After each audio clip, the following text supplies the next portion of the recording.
Imagine a language classroom where students not only learn the grammar and vocabulary of a new language, but also gain a deeper understanding of the very nature of language itself.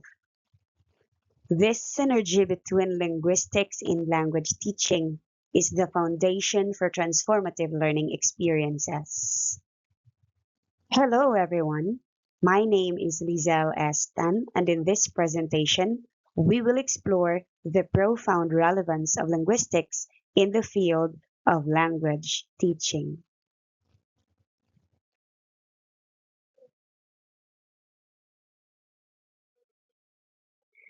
In exploring the relevance of linguistics in language teaching, we have the following key objectives: to define linguistics, contrastive analysis, and error analysis; to enumerate and discuss the seven branches of linguistics; to give and discuss the relevance of linguistics in language teaching; and to explain the importance of contrastive and error analysis in language teaching. Before we delve deeper into the relevance of linguistics in language teaching, it is important to establish a clear understanding of what linguistics entails. What is linguistics?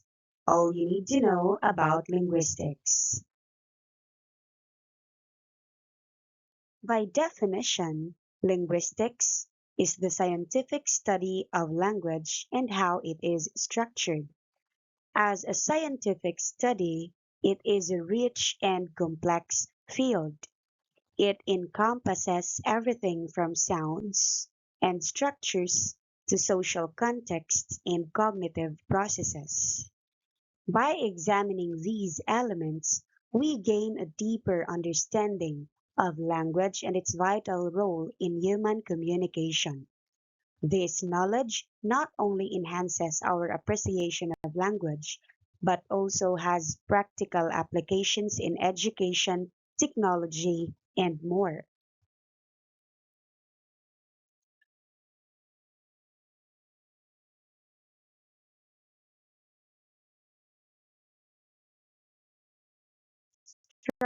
Structure and functions of language. As a scientific discipline, it employs rigorous methods and analytical frameworks to understand the various aspects of language, allowing researchers to approach subjects with objectivity and precision.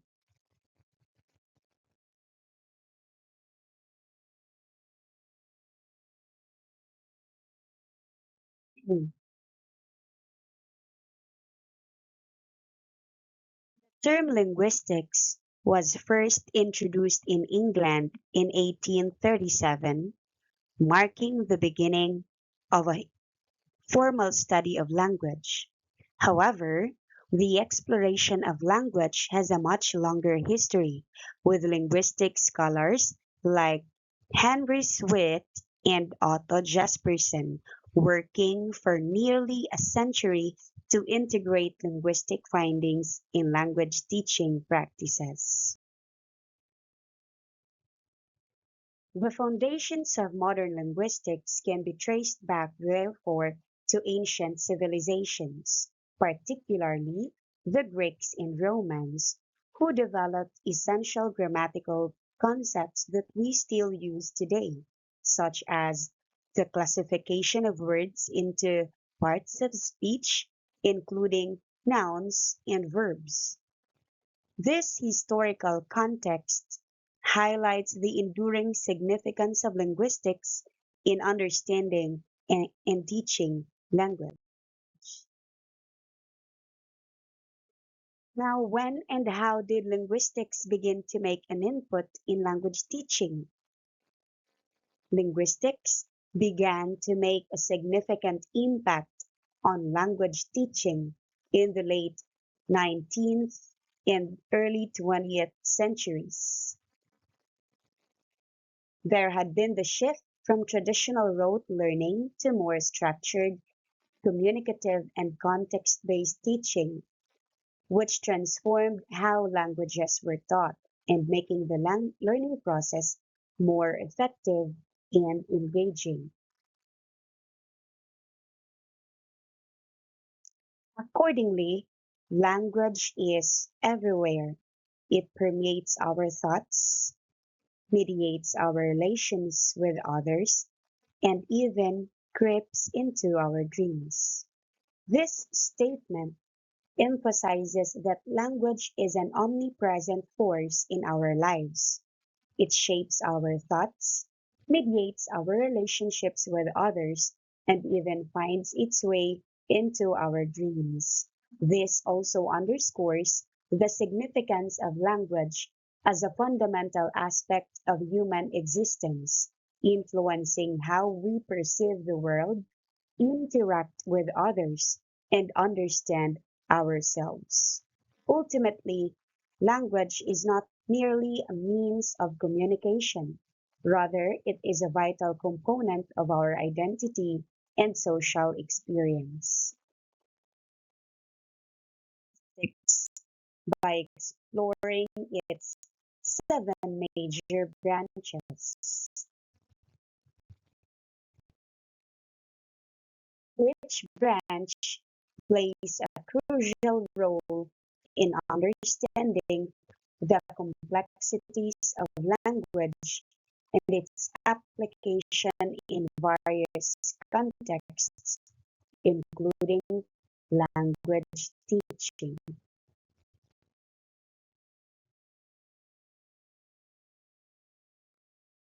The seven major branches of linguistics are descriptive linguistics, historical linguistics, anthropological linguistics, social linguistics, phonetics, applied linguistics, and psycholinguistics. Now we have descriptive linguistics. Descriptive linguistics is associated to pure science. It involves the description of a language at one point in time. This branch is essential for understanding how languages operate in practice, providing insights into language use and variation among speakers. For example, analyzing the grammatical structure of English sentences to describe how different sentence types are formed. For instance, examining the sentence, "The cat sits on the mat," to identify its subject, verb, and its object. Next, historical linguistics. Historical linguistics is the study of language history. It studies the changes that occur in a language through time. This branch helps linguists trace the origins of words, understand language families, and explore the dynamics of language change. Here is an example. Studying the evolution of the English language from Old English to Modern English. Linguists might analyze changes in vocabulary, pronunciation, and grammar over centuries, such as the transformation of the word "here" from Old English to "here" to its current form. Anthropological linguistics. Anthropological linguistics examines the relationship between language and culture. This branch explores how language reflects and explores social cultures, social structures, cultural practices, and human behaviors. This branch is crucial for understanding how language shapes and is shaped by cultural contexts, providing insights into the ways communities interact and communicate. Example, investigating the use of language in indigenous communities to understand how their cultural practices shape their communication styles. These could include studying how storytelling traditions reflect social values and communal knowledge. Now we have social linguistics. Social linguistics is concerned with the functioning of language in society. This branch is important for understanding how language reflects and reinforces social identities and power dynamics in society. For example, researching how language varies among different social groups, such as studying the use of African American vernacular English in various communities and how it reflects cultural identity and social dynamics. Psycholinguistics. This branch studies the cognitive processes involved in acquisition, comprehension, and production. This branch also explores how the brain processes language and how individuals learn languages. Understanding psycholinguistics can enhance teaching methods by providing insights into how students learn and use language, informing approaches to language instruction and intervention. For example, conducting experiments to understand how people process sentences in real time, such as studying how quickly individuals can comprehend and respond to ambiguous sentences like the old man, the boat, which can lead to different interpretations. Phonetics. Phonetics is the analysis of speech sounds with respect to their articulation, acoustic properties, and perception. Knowledge of phonetics is essential for teaching pronunciation and understanding sound systems in various languages. For instance, conducting experiments to analyze the articulation of sounds in different languages. For instance, using spectrograms to visualize the sound waves of the English vowel sounds in bit, bit, and bat to illustrate how they differ acoustically. The last one is applied linguistics. Applied linguistics is the attempt to put the insights resulting from one linguistic research to practical uses, particularly in the areas of language teaching. This branch is vital for educators and language practitioners like us as it informs effective teaching strategies, curriculum development, and even language assessment. For example,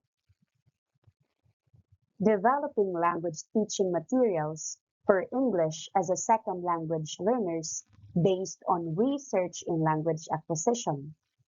This could involve creating exercises that target specific vocabulary or grammatical structures to enhance language learning. Having explored the various branches of linguistics, we can now turn our attention to their significant impact on language teaching.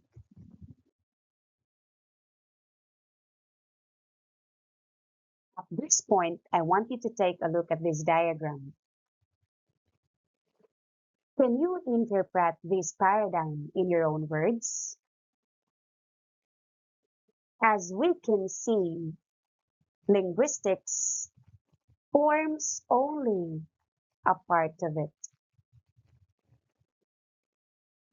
Language teaching today has become more and more complex, and accordingly, it has three main strands.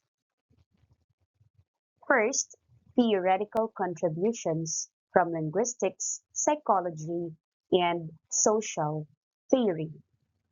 It only means that to be successful in language teaching, you should be getting concepts from the disciplines of sociology, psychology, and linguistics. Second is methodology and teaching techniques. In this strand, it means that to be successful in language teaching, one should have a working knowledge on the following terms: approach, which is axiomatic and theoretical. Next word is method, which is procedural. And lastly, technique, which is implementational. Lastly, we have aids and equipment. As a language teacher, you should be aware of the importance of instructional materials in language teaching. These would include the following. For aids or visual aid materials, we have pictures. We can also use flashcards in teaching language to our learners, and realia. For equipment, we can use TV sets or video recorder. We can also use radio, CD tapes, projector or OHSP, and the like. At this point, let us try to clarify what linguistics can and cannot do. Now, let me ask you the following questions. Can it tell the teacher how a language is learned? Or can it tell her or him what factors affect language teaching? Or maybe, can it tell her what methods to use in language teaching? Or can it tell her what aids or equipment will be most effective? The teacher or the language teacher will be more likely to find the answers to those questions in the realm of psychology, pedagogy, and sociology.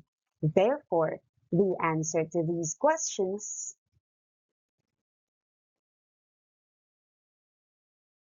is a no.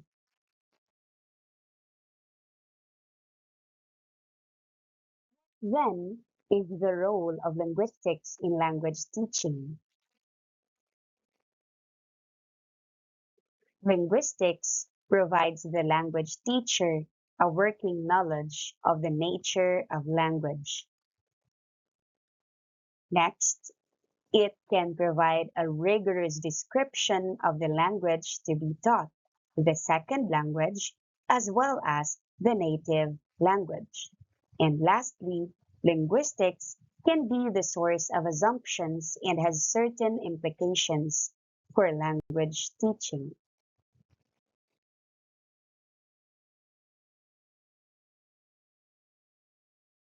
The role of linguistics in language teaching is truly transformative, providing educators like us with a theoretical foundation and practical strategies to elevate their instructional practices and inspire their students' language learning journey.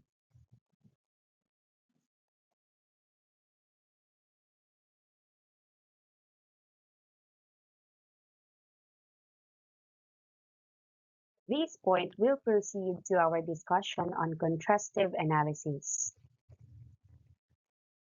Contrastive analysis began in the heyday of behaviorism and audiolingual language teaching and was associated with the names of Price and Lado. Essentially, contrastive analysis is based on two ideas. First, differences among languages learning cause learning difficulties, and conversely, similarities among language makes ease of learning. Second idea is the idea of interference, where learning difficulties occurred. For instance, In areas of differences, it was because the habits of the first language interfered with the habits of the second.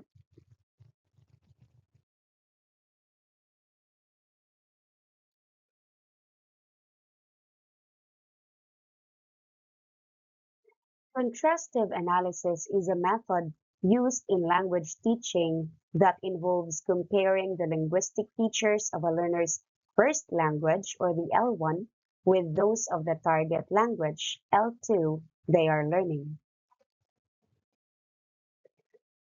The goal of this analysis is to identify similarities and differences that may affect the learning process, helping educators anticipate potential difficulties and tailor instruction accordingly. Here are examples of contrastive analysis. In phonetic differences. In English, the TH sound, as in think, does not exist in many languages, such as Spanish.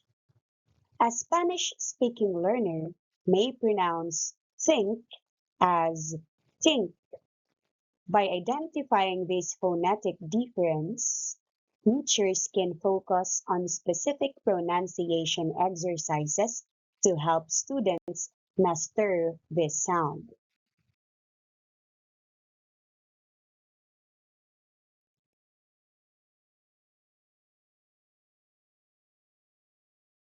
In grammatical structures. In French, adjectives usually follow the noun. Example, a red car. In contrast, in English, adjectives precede the noun. Example, a red car. Now, a French-speaking learner might say a car red when speaking English. Contrastive analysis helps teachers, particularly language teachers, address this grammatical difference by providing direct or explicit instruction on adjective placement in English. Now let's talk about the importance of contrastive analysis in language teaching. By applying contrastive analysis, language teachers can better understand the specific challenges their students may face based on the differences between their first language and the target language. This approach enables more effective teaching strategies, ultimately enhancing language acquisition. As a language teacher, can you tell the difference between an error and a mistake? Not always. If in one or two occasions, for example, an English learner says, John can sing, but in other occasions says, John can sing, it is difficult to determine whether cans is a mistake or an error. A mistake refers to a performance error that is either a random guess or a slip, in that it is a failure to utilize a known system correctly. All people make mistakes, of course, in both native and second language situations. Native speakers are normally capable of recognizing and correcting such lapses or mistakes, which are not the result of a deficiency in competence, but the result of some sort of breakdown or imperfection in the process of producing speech. These hesitations, slips of the tongue, random grammaticalities, and other performance lapses in native speaker production also occur in second language speech. Now, The fact that learners do make errors and that these errors can be observed, analyzed, and classified to reveal something of the system operating within the learner led to a surge of study of learners' errors called the error analysis. Error analysis is a technique used in language teaching that involves examining the mistakes learners make in their use of a second language. This approach helps educators understand the types of errors students commonly make, the reasons behind these errors, and how to address them effectively in instruction. Here are examples of error analysis. Example, grammatical errors. A Spanish speaking student might say, she go to the store instead of she goes to the store. By analyzing this error, a teacher can identify that the student is omitting the verb's third person singular ending. The teacher can then provide focused practice on subject-verb agreement. Subject-verb agreement. Another example is in vocabulary misuse, where a learner might confuse borrow and lend, saying, can you borrow me a pencil instead of can you lend me a pencil? Error analysis helps teachers recognize this confusion and provide clarification on the correct usage of these terms. Here's another example in pronunciation errors, where a French-speaking student may struggle with the English H sound, pronouncing hat as at. By identifying this pronunciation error through error analysis, teachers can implement targeted pronunciation exercises to help the student improve. Now let's talk about the significance of error analysis in language teaching. Well, error analysis is a valuable tool in language teaching that allows us educators to understand the specific challenges our learners face. Also, by identifying and categorizing errors, teachers can customize their instruction to address these issues, helping students improve their language skills more effectively.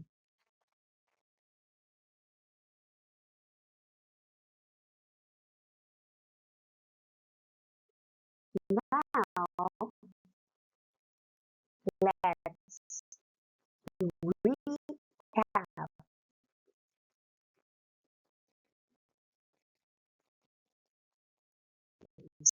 And according to this view, linguistics is a theoretical, abstract, academic discipline. It describes the nature of human language activity in scientific terms, and linguists are seen to belong to different schools of thought and have competing linguistic theories. We have seen also that this view of linguistics has to contribute to language teaching. In this presentation also, all branches of linguistics were discussed, and accordingly, these branches have contributed a lot in improving the condition of language teaching in general. These major branches are the following: psycholinguistics, sociolinguistics, historical linguistics, anthropological linguistics, descriptive linguistics, phonetics, and applied linguistics. And then We finally touched on contrastive analysis and error analysis, the former being limited in scope and the latter giving us teachers a wider perspective on errors, this time much broader and more productive view of this linguistic phenomenon. All language learners commit errors, and when they stop making errors, they stop learning the language. Our discussion today has provided valuable insights into the intersection of linguistics and effective language teaching practices. We've explored how a deeper understanding of language structure, acquisition, and variation can inform more engaging and impactful instructional methods. And here ends my presentation. Thank you for listening and have a good day.